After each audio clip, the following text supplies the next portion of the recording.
Well, I think perhaps the best place to start this narrative would be on a summer night in 1934 at Towns Hospital, that famous drying out emporium in New York where I had so often been. On this occasion, I was there next to my last time, and the news was all bad. I knew that you were talking to the doctor downstairs, dear old Dr. Silkworth, who has become enshrined in our hearts in all the years since as nothing less than a medical saint.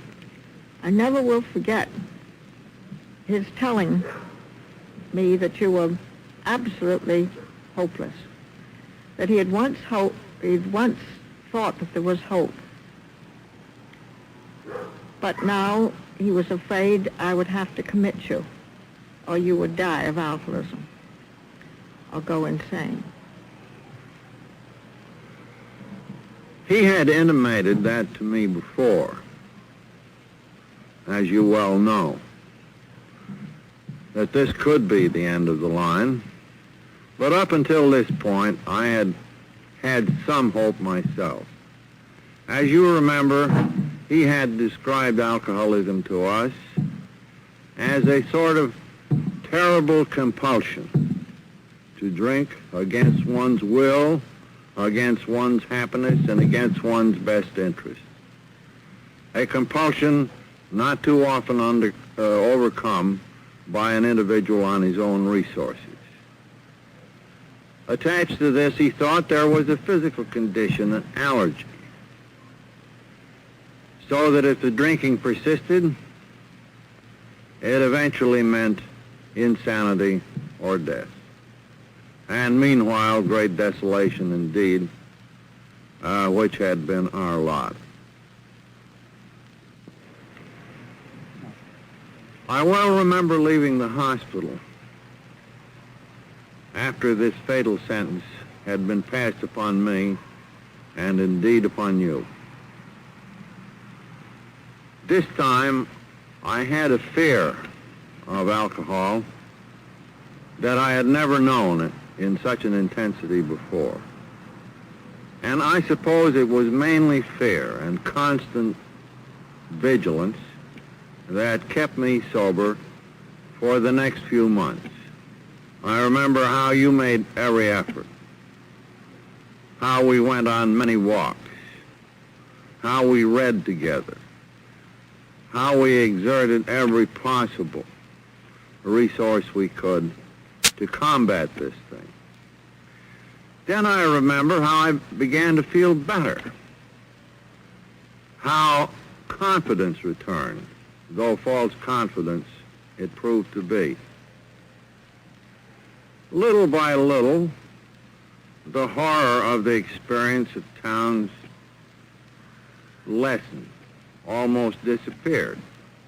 I even went back over to Wall Street and was able to pick up a few dollars.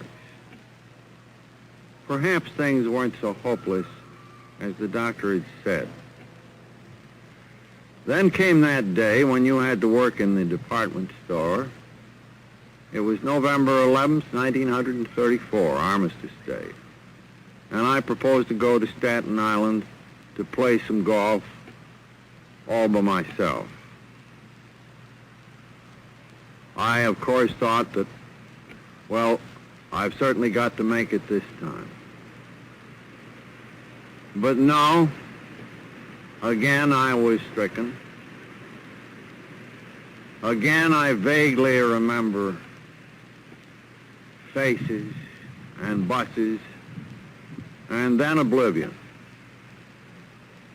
And then comes a part of the story that I don't remember, but which you certainly must.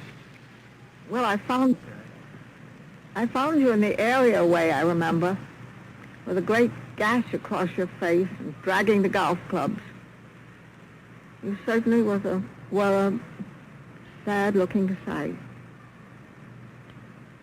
And I had to take you in and put you to bed. I guess you even had a lot of trouble getting me upstairs. When I came around this time, I was truly hopeless. For the first time, I could see myself as a denizen of a mental hospital. For perhaps a week, I drank on. And if that were possible, the utter hopelessness of our situation was borne in on me.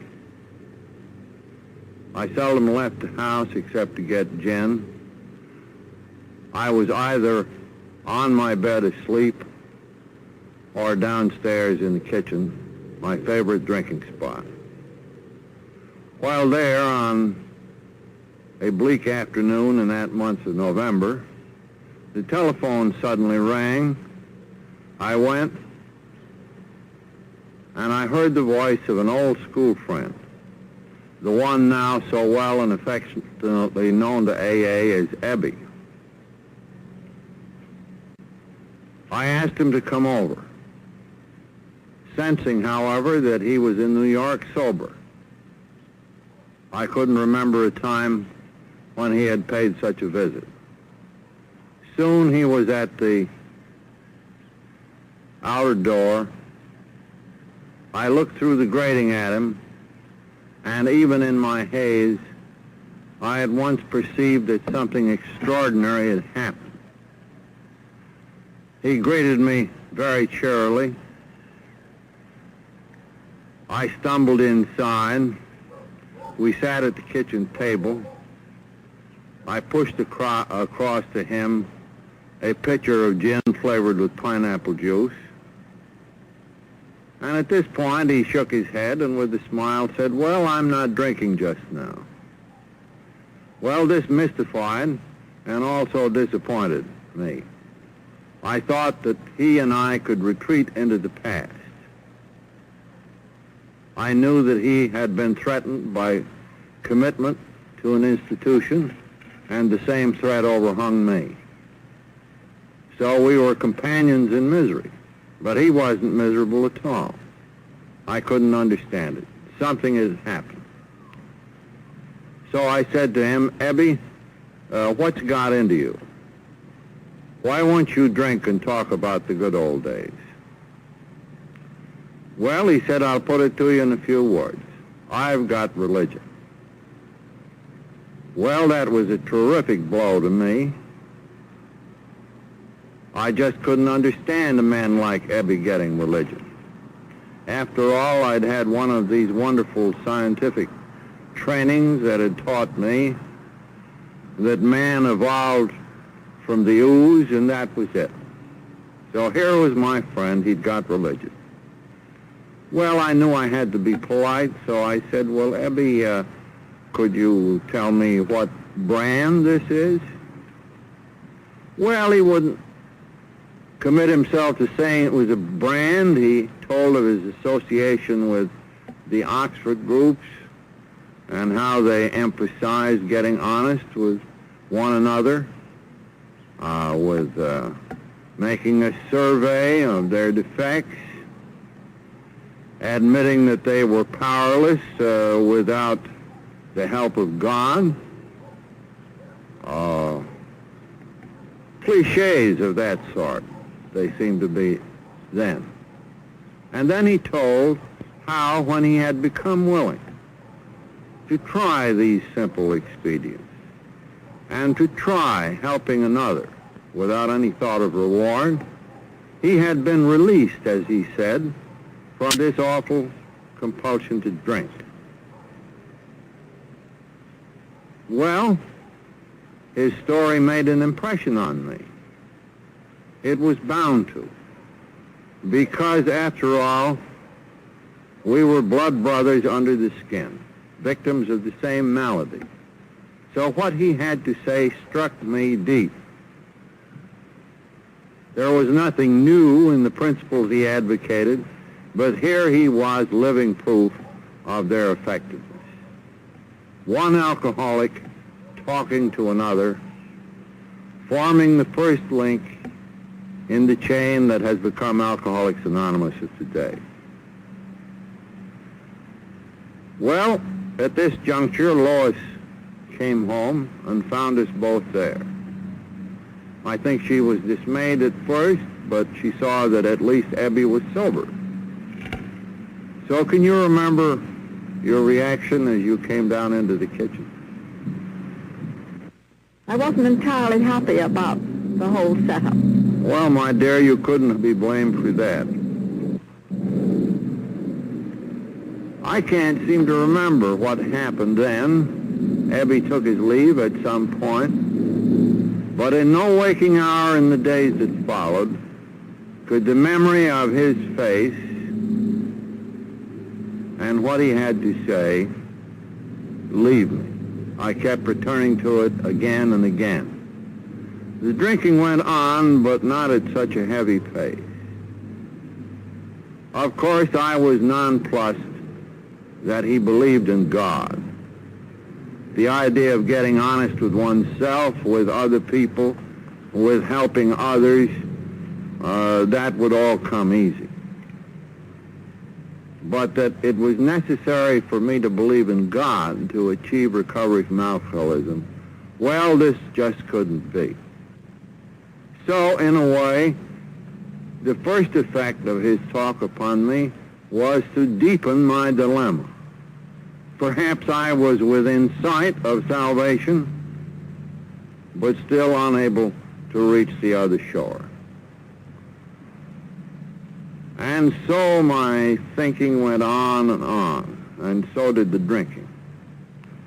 Until one morning, after Lois had left for the department store, where she was working to support me, I resolved to go back to see Dr. Silkworth at Towns Hospital, ask him to sober me up again, so that I could get a clear view of Ebby and his cure for drinking. I remember on the way buying a lot of beer, drinking most of it, coming into the hospital waving a bottle, shouting at the doctor that this time I had something. Well, this dear old man who really loved me shook his head sadly and said, I guess you have. You'd better get upstairs and go to bed. So to bed I went. This time I was physically still in pretty good shape. The drinking hadn't got on long enough. So, in a matter of 2 or 3 days, I was well off the liquor, but still fearfully depressed, still in the grip of my awful dilemma. How was I to achieve a belief in God were that required to stop my drinking? I became more and more morose. I just couldn't see how this corner could be got around. At about 11 o'clock in the morning of the third day, my friend Abby stood in the door. As before, bright and cheerful. I remember being a little suspicious of him. I thought perhaps this time he'd turn on the evangelical heat. But no, he was a prudent man. We chatted about everything excepting drinking. And it finally put me in the position of having to ask him again about those simple principles for recovery. This admitting you were hopeless, well, that wasn't too hard. This getting honest with yourself and another person, well, one could do that. This making restitution for harms done other people. A tough job, but certainly one would try that. Working with others without any demand for money or acclaim. Well, that would be just wonderful. But when he came to the God part, again, I remember a terrible balking rebellion. He also told me a little bit about his own recovery and what had preceded it. A friend of his, a prominent American businessman, having exhausted all of the cures of note in the United States, had 2 or 3 years earlier taken himself to Europe, where he was put under the care of Dr. Carl Jung. Dr. Jung was one who thought that man was more than $2 worth of chemicals, a bundle of instincts, and a certain amount of intelligence. He thought that man had a soul. Nevertheless, after a whole year's treatment, Hazard again relapsed on leaving the doctor. Returning, he had asked if there was any further hope. He had thought the doctor to be his court of last resort. And Dr. Jung, a great and humble man, said, "Roland, my art cannot save you. But there is one other resource. That is a spiritual experience. Something that will transform you, expel this compulsion, and enable you to do what you couldn't do before." So Hazard had brought this message to Ebby. It was much the same kind of a message that I had received from Dr. Silkworth. I was hopeless so far as my own resources were concerned, and this message coming to me through this new channel intensified my depression. Now again, I must make the point that on his second visit, Ebby made no attempt to evangelize me. He just stuck to his own story, and then when this was finished, he took his departure. When he went, I sunk into the most unbearable depression that I had ever known.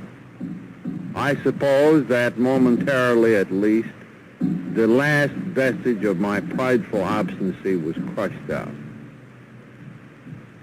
I was just a child, crying alone, very alone, in the dark.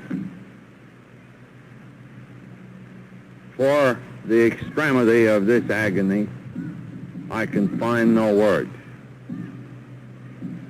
And then I remember crying out,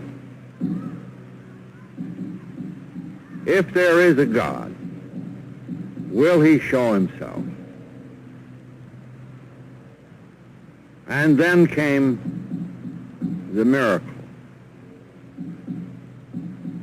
the great central experience of my whole life. The room instantly lit up in a blinding glare of white light. I was seized by an ecstasy such as I had never known. It seemed to me that I then stood on a mountaintop where a great clean wind was blowing. I thought to myself, but this is not air, this is spirit. This is the God of the preacher. How long I remained in this state, I just cannot say. And again, I have no words to describe what it was like. At length, however, I found myself on the bed, but now I was in a new world. A world in which everything was right, despite the wrongs of the world I had been living in. I felt myself filled with the consciousness of the presence of Spirit, of God. A great peace stole over me. And there I laid and reveled in this new and loving consciousness. Yes. At length I became truly frightened. I thought I was hallucinating. So I called Dr. Silkworth, told him the story as best I could, and said to him, "Doctor, am I hallucinating? Have I gone crazy?" He questioned me. And at length, he said, "No, Bill," he said, "you are not crazy. Some great psychic event has occurred. I can feel it. I can see it, but I can't define it. Whatever it is, it's much better than what had you only an hour ago. Hold on. And you'd better hold on to what you have." Well, this was great news to me. The next big piece of news came in the form of a book brought to me by my friend Ebby on his next visit. This book was written by William James and was called Varieties of Religious Experience. Though the experiences were of many kinds, I at once saw that they'd had transformed people, and that nearly all of these experiences in this book had to do with people who had found themselves in an utterly hopeless state. A state of mind or existence where there was no way around, under, or over. Well, this was what had happened to me. And in this book I found experiences similar to my own. And best of all, the great William James thought that these experiences had objective reality. Following the reading of this book, there came to me a vision of a chain reaction among alcoholics, in which each recovered man would come to the next, hope in one hand and hopelessness in the other, saying in effect, if you are an alcoholic, you have an obsession that condemns you to drink, an allergy that condemns you to die. Your only resource is a spiritual experience. If then the doctors were quoted upon the hopelessness of the situation, the God of medicine would in effect say to each newcomer, our resources will not bring you back to life.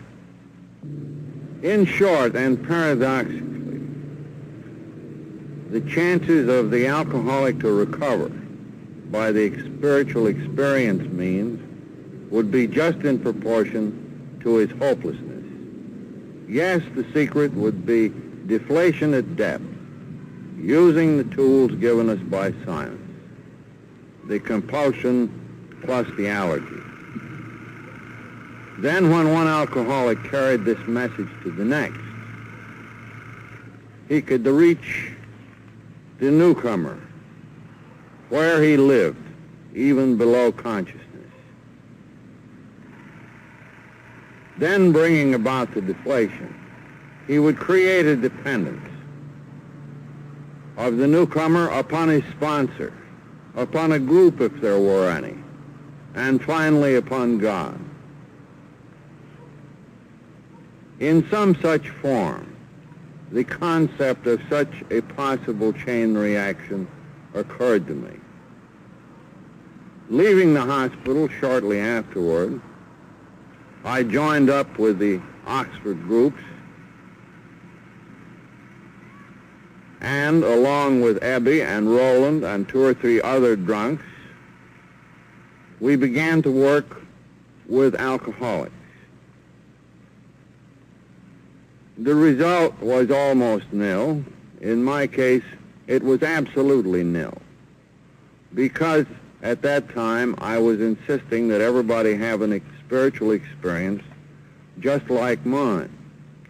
I'm afraid that I was preaching, and I was pontificating. I tried dozens of drunks at Towns Hospital, where Silkworth let me talk to them, and scores more we found in a mission connected with Calvary Church, whose rector was Dr. Sam Shoemaker, whose influence was to be so great upon our destiny. But still nothing much happened. Either the drunks would tap their heads and look the other way, or they might stay sober a matter of weeks or months and then flop dismally.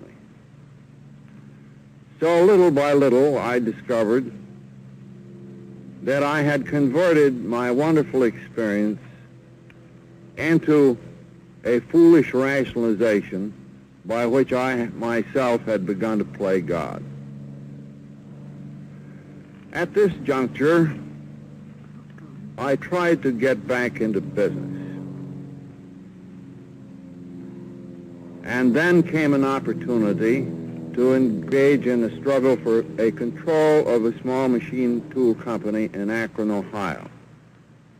It was getting chilly out here. Lois, you look as cold as you can be. Well, why don't we go inside and continue there, and maybe you'd make us a pot of coffee. Okay, let's go.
Well, I was on the way to Akron in the company with a number of newly found business friends. We expected, as I think I said outside, that we would capture a company. Of course, drunk-like, I expected to be the president. Well, what about to work with alcoholics? Oh, well, I would, do it on the side. So bravely we set out. The proxy fight came off. Our side was handsomely licked. All of them went home, but I stayed in the hotel for the simple reason I didn't have the fare and no one offered to give it to me. So here I was on a Saturday afternoon, alone in the Mayflower Hotel at Akron, Ohio. I walked down to the lobby, strode back and forth. At one end there was a plaque with the names of the various churches and preachers. At the other end of my beat there was a bar room. The bar room was filling up, and so were the people in it. And that buzz, so characteristic of bars, had a pleasant sound to me. Soon I found myself saying, well, perhaps I could go in there and have a drink of ginger ale and possibly scrape an acquaintance to pass away this lonely afternoon. And then I caught myself and thought, well, I have been restored to sanity. I can see I'm in danger. I walked over to the church directory again, thinking, well, now perhaps I had better find an alcoholic that I might talk to. Because at last, I see that I need such a person as much as he could possibly need me. no more of this preaching I had been doing in New York. So here I was, standing in front of the church directory, wondering what next. It suddenly occurred to me that perhaps one of the preachers on the list there could refer me to a drunk that I might work on. My fingers slid down across the list and finally stopped at the name of Walter Tunks, later to become a wonderful friend of AA, and who happened to be the Episcopal rector in town. So I called up the good Reverend, explained my need for a drunk to work on. At first he was rather nonplussed. He almost remarked that one drunk at a time is enough. Anyhow, he caught the drift of what I needed, and he referred me to still another person, a member of the Oxford groups in Akron. And from him, I secured a list of about 10 people that might, any one of them, put me in contact with a drunk. Well, I felt better, went upstairs, got on the phone, and one after one, the calls fell through. They didn't answer. They could perhaps see me in church on Sunday. One after another, the list was all gone, excepting the very last name. And this name was Henrietta Seiberling. And I connected her with Frank Seiberling, the rubber tycoon who I'd met years before. Well, I couldn't imagine going to Mrs. Seiberling on a Saturday afternoon, asking if she knew of a drunk that I might work on. I even went downstairs and walked up and down some more. Suddenly, something said to me, "You had better call that number." So I did call, and a warm southern voice came over the wire. This was Henrietta Seiberling. She was the daughter-in-law, not the one I thought. I explained my need, and she said, "Well, I'm no alcoholic, but I've had my troubles. I think I understand. Won't you come right straight out here?" In no time, I stood before Henrietta's house, which was the gatehouse to that great estate. She met me in the door, showed me in, and listened while I poured out my story. Finally, she said, "I think you should meet Dr. Bob. He's a surgeon here in town. He's been in our Oxford groups. He's tried all sorts of cures. I'm sure he wants to stop drinking, but he simply can't. The family is in awful shape. The kids are in disarray." Henrietta went on to say that Ann Smith, Bob's wife, was about on the verge of a nervous breakdown. Moreover, the mortgage on the house was close to being foreclosed. Things just simply couldn't be worse. "So," said Henrietta, "would you like to talk with him?" Well, I certainly thought I would. I needed him as much as he needed me. Fine, Bill. Suppose we have a cup of coffee. Good idea.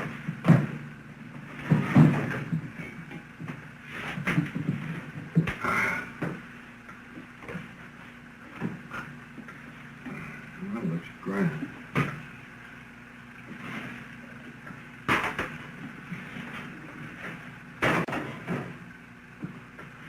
Sugar lady?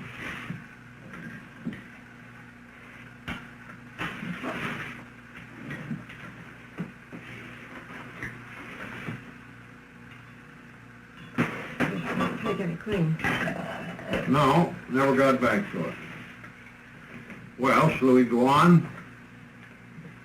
Henrietta got onto the phone, and Ann Smith replied immediately. "Was Dr. Bob there?" "Well," said Ann Smith, "he's just come in. As you know, it's Mother's Day. He's brought me a wonderful potted plant, but I'm afraid, Henrietta, that we can't come. He is so potted that the plant is on the table, but he is on the floor under the table and can't get up. Maybe we can do better tomorrow.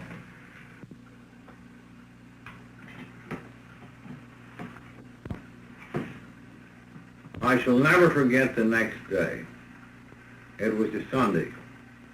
Henrietta had had me out there for an early dinner.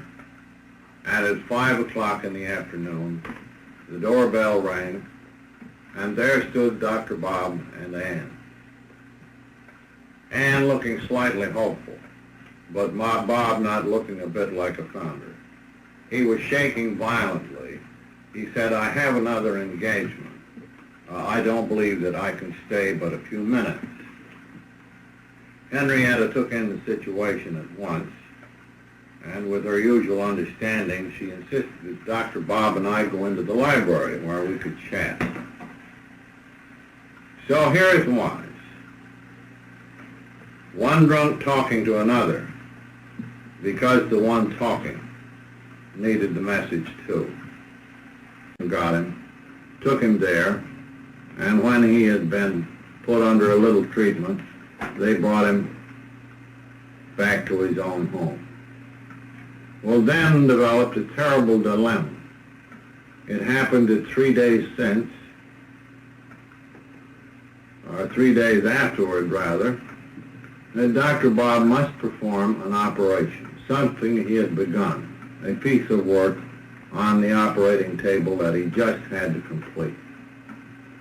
Here he was in a terrible state of the shakes. How could he possibly perform this operation? So Ann and I undertook a day and night tapering down operation. And on the morning of the third day, the day of the operation, it being about 4 o'clock, I looked across from my bed to that of Dr. Bob,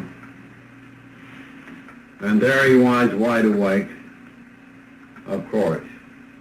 And he looked at me and said, "This is it. I'm going through with it." And I said, "Do you mean the operation?" Well, he said, "I hope the operation. But this way of life is for me." Well, he was still in rugged shape. Ann and I drove him to the hospital. Just outside, he had a final bottle of beer and one goofball. Went inside and performed that operation. You can imagine how we felt sitting there in that car just waiting. But after a while, he came out, drove us home, and then disappeared again with his car. And when he finally arrived on Ardmore Avenue next, he told us that he had been making restitution to people that he had harmed. He was beginning to practice what we now know to be AA principles. So that was the beginning for Dr. Bob and for me. Presently, Dr. Bob said, "But Bill, shouldn't we be working on other alcoholics? I know I'd like to do this, and we'd better take out some protection for ourselves." Well, I said, "Have you got any ideas? Where can we find some?" Well, he said, "I used to be on the staff down at the city hospital, and they have a ward. They're always coming in there. Supposing I call up a nurse I know." So he called this lady and explained to her that he and a friend from New York had a new method of drying up alcoholics. And the nurse, with some asperity, still with good humor, I imagine, said, "Well, Dr. Bob, considering your performance down here, I hope you've tried it on yourself." And he said, "Well, I certainly have." So said the nurse, "Well, we've got just the customer for you. He's just come into emergency. He's black both eyes of one nurse. He's in delirium. We have him strapped down and under control. Well, Dr. Bob made a few suggestions for medication, which the nurse noted, and he said, "We'll be down tomorrow." On the morrow, Dr. Bob and I saw the man on the bed, a phrase that has become so familiar to all of us. We were visiting one of Akron's prominent lawyers. He had gone all to pieces. He had been in the hospital 4 times in the last 6 months. And as he hopelessly told us, he couldn't even get home without getting drunk. So I told him the nature of his malady, quoting Dr. Silkworth. Dr. Bob told his experience so far as he had come, and still the man on the bed shook his head and said, "No, I'm afraid this isn't for me. I'm just too far gone. It isn't a matter of faith in God. I have faith in God, but I'm sure he hasn't got much faith in me. But come back again, won't you? You fellas seem to really know the score." So next morning we came, and we found his wife standing there at the foot of the bed. And our new friend, Bill, cried out, "Here are the fellows. They know the score. They know what this is all about." And then he went on to relate how during the night it began to come to him, if these fellows can find it, so can I. Bill's story can be found, if you want to read it in detail, in the book Alcoholics Anonymous. At that very hour, Bill said to his wife, in a political campaign, in it his adversary used his alcoholism, but Bill kept sober. And in all the years since, until his recent death, he kept the faith. Now we see in retrospect that this really meant that the first group of Alcoholics Anonymous had already taken shape in Akron, the city on the hill.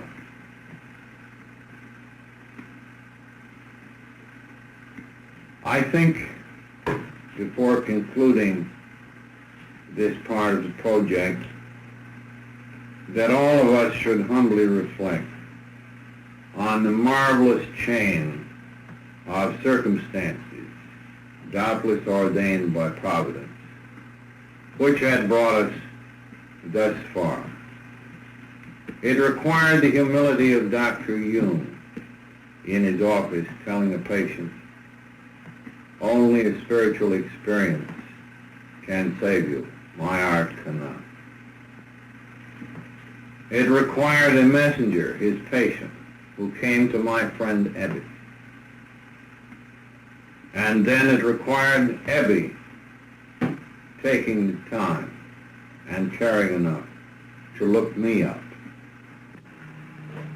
No personal link in the chain of those early events could have been more critical and important than that of Dr. Silkworth, the man we later called the little doctor who loved drunks. We must never forget that it was he who told us the nature of our malady. It was he who during his lifetime attended some 40,000 cases. After AA started, some 12,000 cases.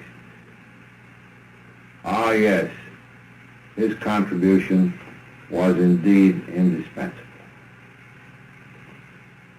He was, I repeat, the little doctor who did love drunks.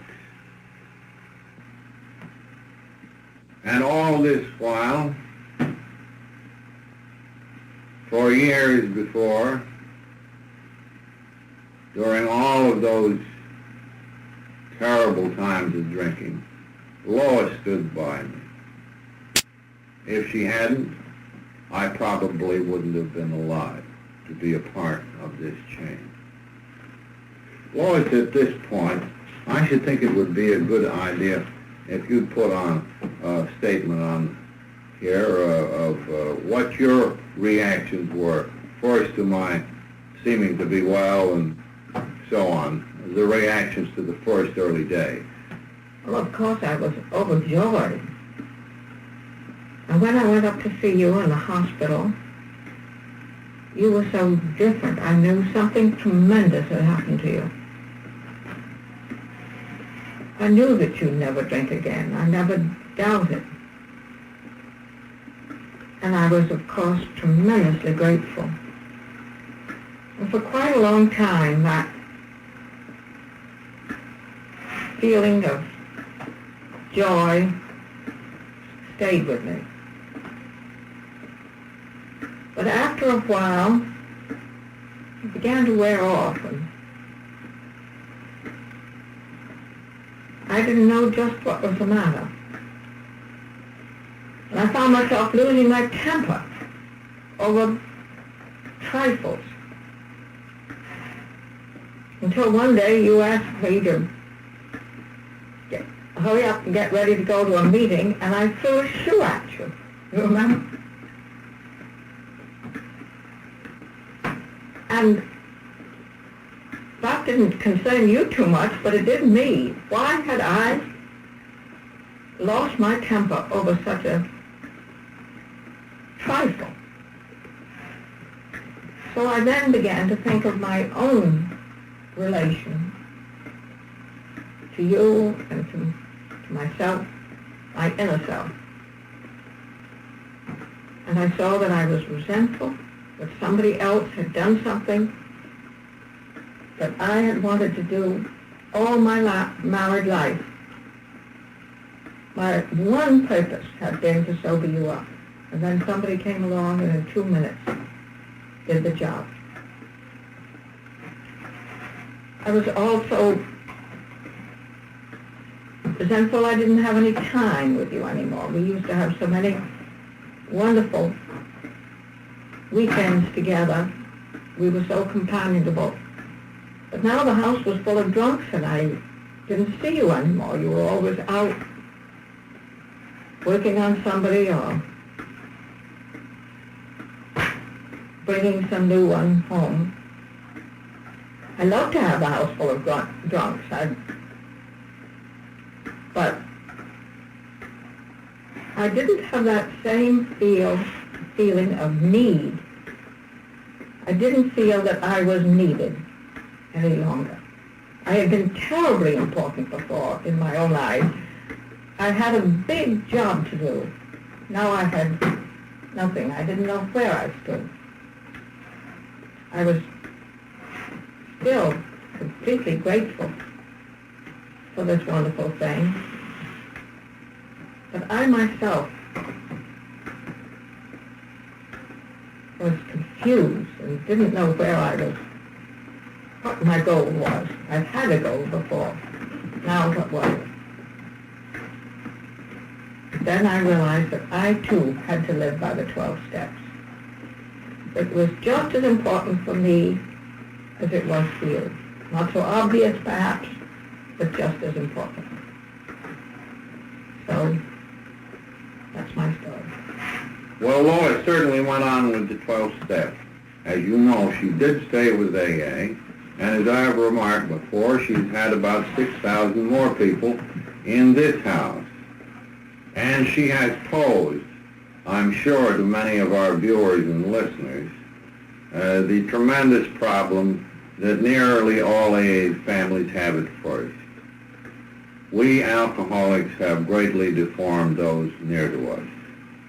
And she has posed that problem and has since been a part of its solution in the Al-Anon groups. Well, let's round out this wonderful chain of events I began to work with other alcoholics in New York. We began to go to Oxford group meetings, and there we met Dr. Sam Shoemaker, the Episcopal rector. What he gave us in the way of personal inspiration is beyond all description.